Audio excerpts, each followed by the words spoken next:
नमस्कार। दूरदर्शन के विशेष कार्यक्रम हमारा पर्यावरण और जीवन शैली में आप सभी का विशेष स्वागत और हार्दिक आभार।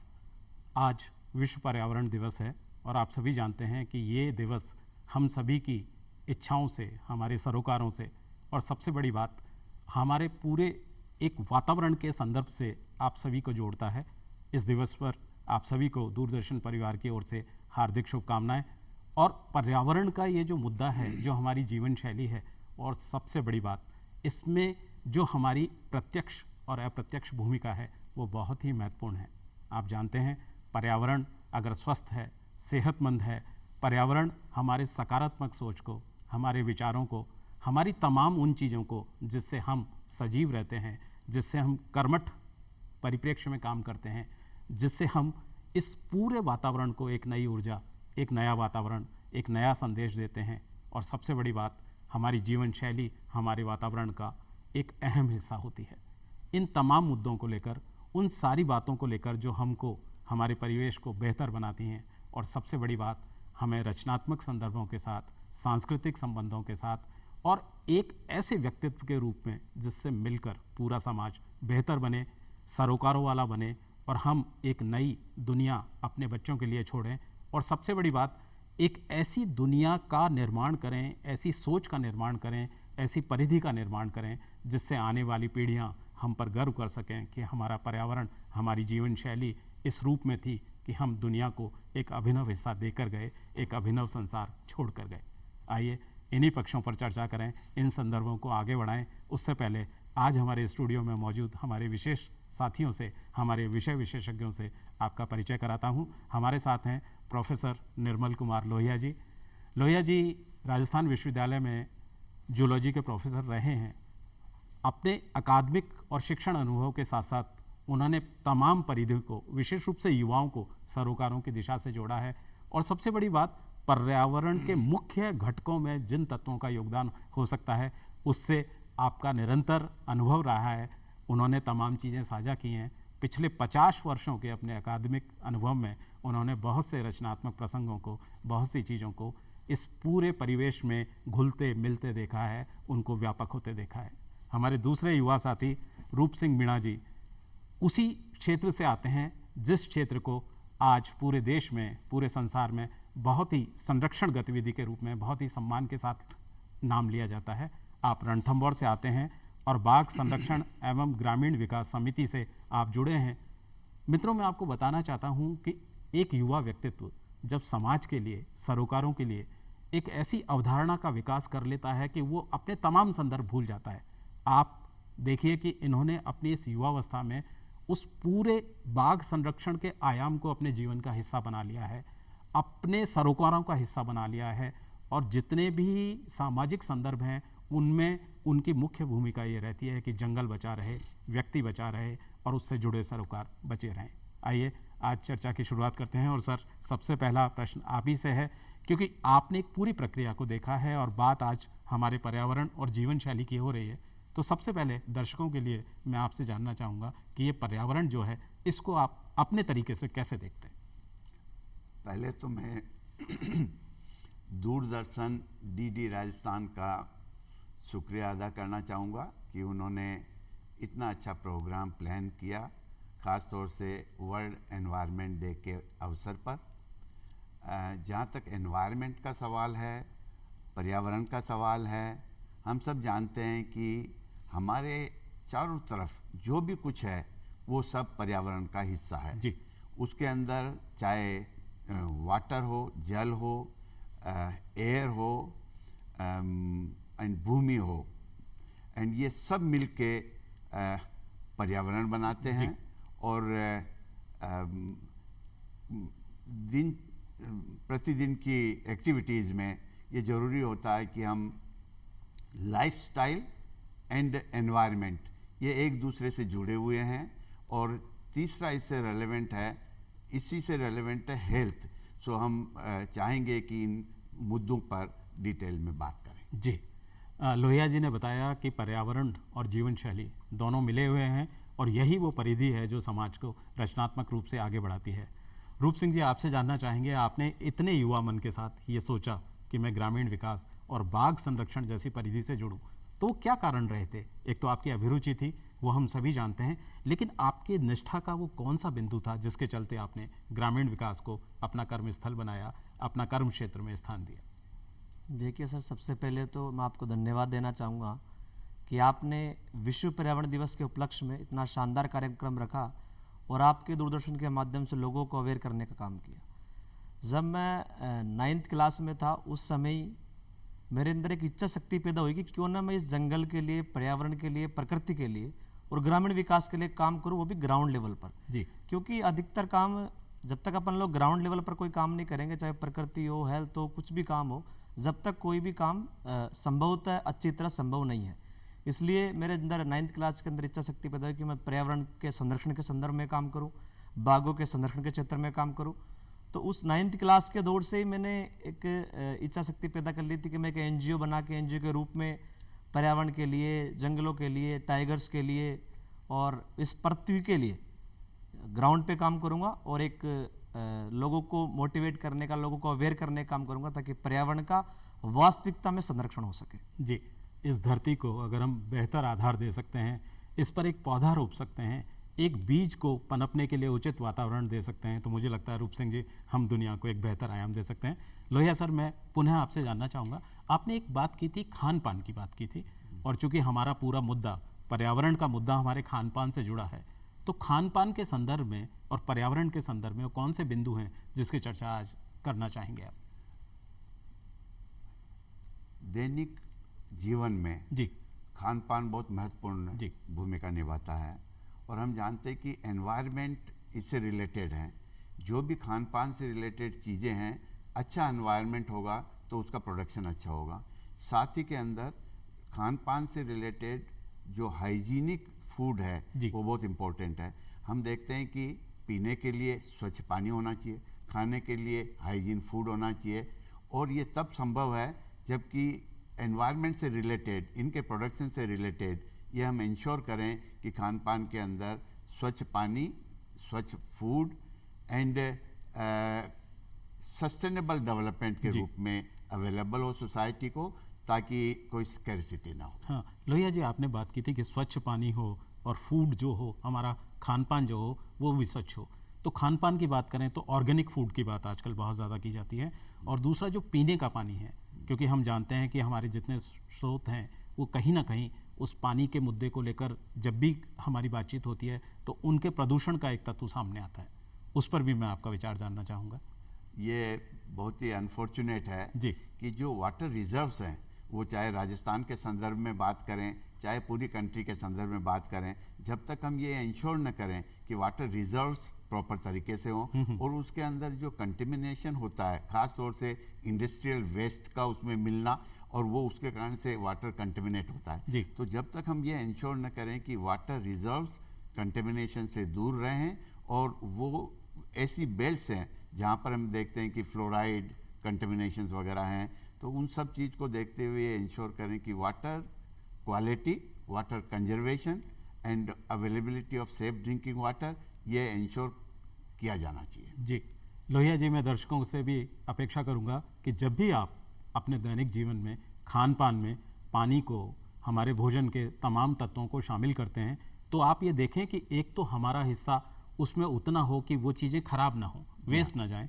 दूसरी बात, अगर हम पानी को इस्तेमाल करते हैं तो आप देखें कि जिस स्रोत से वो आ रहा है, कम से कम हमारी एक छोटी सी कोशिश होनी चाहिए कि वो कहीं ना कहीं प्रदूषित होने से बचें। और सबसे बड़ी बात है कि ये पर्यावरण हम सबकी साझी भूमिका है, कोई एक अकेला व्यक्ति इसमें योगदान नहीं दे सकेगा, इसलिए हम सबको मिलकर, छोटी बात सही लेकिन उससे भी एक शुरुआत करनी होगी ताकि ये मुहिम व्यापक हो सके। रूप सिंह जी, आपसे उसी बात पर दोबारा आता हूँ। हमने मुहिम की बात की थी और आपने ग्रामीण विकास से ये मुहिम शुरू की, और जो आपकी समिति है, जिस NGO को लेकर आप ये काम कर रहे हैं, उसने उस खेत को, उस ज़मीन को, उस जंगल को, उस पर्यावरण को बचाने की एक मुहिम उठाई है। आज ये बड़ा अच्छा अवसर है, मैं दो बिंदुओं पर आपसे बात करना चाहूँगा। एक तो आपने बहुत ही अलग जो सोचा बाघ संरक्षण के बारे में, तो पहले तो मैं जानना चाहूँगा कि बाघ संरक्षण से ग्रामीण विकास को कैसे आयाम मिलता है? बिल्कुल, देखिए बाघ संरक्षण, क्योंकि अगर बाघ संरक्षित अपन लोग करेंगे तो पूरा जंगल सुरक्षित रहेगा। जी। जंगल का संरक्षण तभी संभव है जब बाघ संरक्षण होगा। अगर टाइगर्स ही नहीं रहेंगे तो जंगल नहीं रहेगा, और जंगल नहीं रहेगा तो बरसात नहीं होगी। तो कुल मिला के जो पूरा चेन सिस्टम है वो जुड़ा हुआ है। तो हम लोगों ने डिसाइड किया कि अपन को बाघ संरक्षण और ग्रामीण विकास दोनों परिप्रेक्ष्य में काम करना है। कि अगर गांव जैसे रणथंभौर टाइगर रिजर्व की अगर हम लोग बात करें तो रणथंभौर टाइगर रिजर्व के आसपास करीब 50 छोटे मोटे गांव है जो रणथंभौर पे डिपेंड है जी। वो हमेशा रणथंभौर पे उनको रणथंभौर से रोजगार मिल रहा है, उनको रणथंभौर से जो भी उनकी रोजी रोटी है, जितनी भी चीज़ें वो रणथंभौर से चल रही है जी। तो हम लोगों ने डिसाइड किया कहीं ना कहीं जंगल के आसपास के गांव क्यों ना वो लोग हम लोग उनमें उनको अवेयर करें, क्यों ना वो लोग रणथंभौर के लिए बाघों को बचाने के लिए और इनके लिए काम करें ताकि उनके गांव का भी डेवलपमेंट हो। जी। तो गांव का डेवलपमेंट जब होगा कि जब हम लोग टाइगर्स का डेवलपमेंट करेंगे, टाइगर का संरक्षण करेंगे, रणथंभौर का संरक्षण करेंगे, पर्यावरण का संरक्षण करेंगे, तो ग्रामीण विकास और बाघ संरक्षण इन दोनों इशूज़ को लेकर हम लोगों ने ग्राउंड पे काम किया। हम लोग जैसे कि गांव जंगल के आसपास जितने भी गांव हैं उन गांव में जा जाके गांव की चौपाल कार्यक्रम के माध्यम से, गांव में स्कूल के माध्यम से छोटे छोटे बच्चों के बीच छोटी छोटी प्रतियोगिताएं कराकर किसी न किसी रूप से बाघ संरक्षण के प्रति गांव वालों को मोटिवेट करने का प्रयास किया कि कहीं ना कहीं वो जागरूक बने, क्योंकि स्कूल के बच्चे वो माध्यम होते हैं जिनके माध्यम से अपन लोग उनके अशिक्षित माता पिताओं को वो लोग शिक्षित कर सकते हैं कि हमें बाघ को बचाना जरूरी, क्योंकि रणथंभौर में अधिकतर जो गांव के लोग हैं वो अनएजुकेटेड है और अनएजुकेटेड लोगों को बताना ज़्यादा बेहतर है। मेरा मानना है कि उनको ज़्यादा अवेयर किया जाए कि जंगल क्या है, बाघ क्या है, क्योंकि उन लोगों को वास्तविकता में पता ही नहीं होता कि बाघ बचाना जरूरी क्यों है, जंगल को बचाना जरूरी क्यों है। तो इन सब चीज़ों को देखते हुए हम लोगों ने हमारा प्रयास गाँव में इसलिए रखा कि जब तक प्रत्येक गाँव के व्यक्ति तक ये बात नहीं पहुँचेगी कि ये बाघ की वजह से हमें ये फ़ायदा है, पर्यावरण की वजह से हमें फ़ायदा है, तब तक कुछ भी कोई सा भी डेवलपमेंट पॉसिबल नहीं है। तो इन सबके विकास के लिए, गांव के विकास के लिए हमने बाघ संरक्षण और ग्रामीण विकास हमारा जो परिप्रेक्ष्य था, मुद्दा था, वो रखा और हम लोगों ने वहाँ पे काम स्टार्ट किया। रूप सिंह जी, इसमें एक बात मैं ये और जोड़ना चाहूँगा, जैसा आप कह रहे हैं कि गांव जब विस्तार पाता है तो जंगल कम होता है, क्योंकि गांव में खेती के लिए ज़मीन चाहिए, घर के लिए ज़मीन चाहिए, और उन तमाम जो भी रोज़गार की जो योजनाएँ हैं उनमें कहीं ना कहीं हमें ज़मीन की आवश्यकता होती है। तो ज़मीन जब आप व्यक्ति उसको इस्तेमाल करेगा तो जंगल की ज़मीन कम होगी। तो एक तो आप चूँकि विकास समिति से जुड़े हुए काम करते हैं, तो मैं आपके माध्यम से दर्शकों को ये बताना चाहूँगा कि उनकी आवश्यकताएं अपने क्षेत्र में सीमित रखें तो जंगल का विस्तार ज़्यादा हो।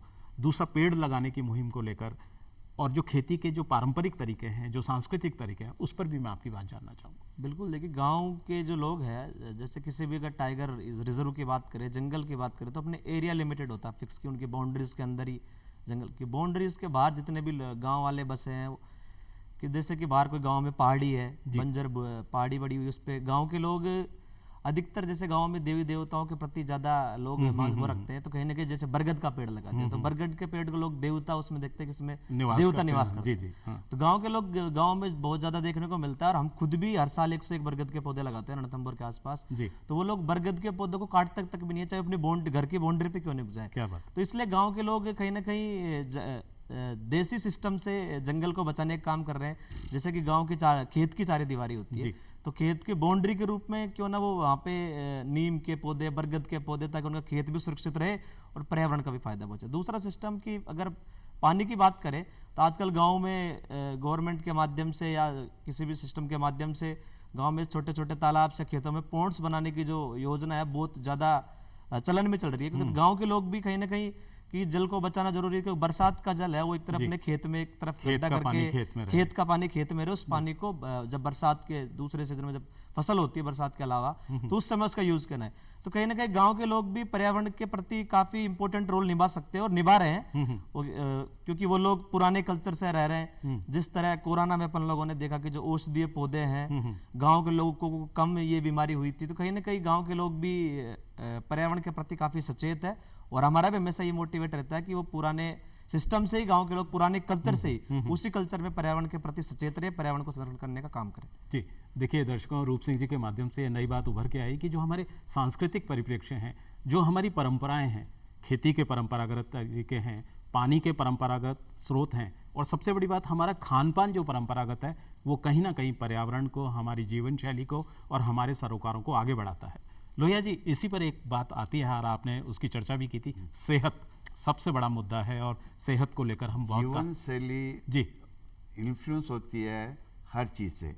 जैसे हम कहें कि एयर पोल्यूशन, जी, water pollution and soil pollution, अगर हम इन सब चीज़ों को देखें तो ये हमारी जो लाइफस्टाइल है उसको इन्फ्लुएंस करती है, और लाइफस्टाइल इन्फ्लुएंस जब होती है तो वो हेल्थ को इन्फ्लुएंस करती है। और आज हम देखते हैं कि अगर कंटेमिनेटेड वाटर है तो बच्चों को भी हेल्थ इश्यूज हो जाते हैं, मिडिल एज को भी हेल्थ इश्यू होते हैं, एल्डरली लोगों को भी हेल्थ इश्यू होता है।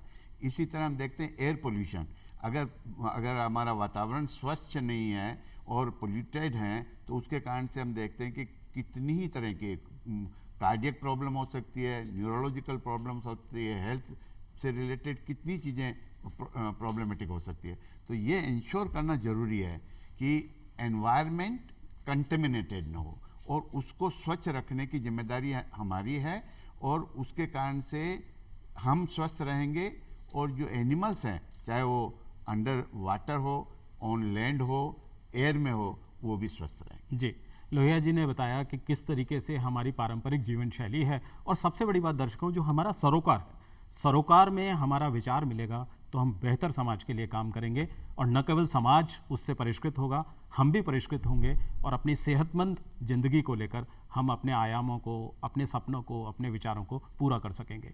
दर्शकों, एक और महत्वपूर्ण बिंदु की ओर मैं आपका ध्यान आकर्षित करना चाहूँगा।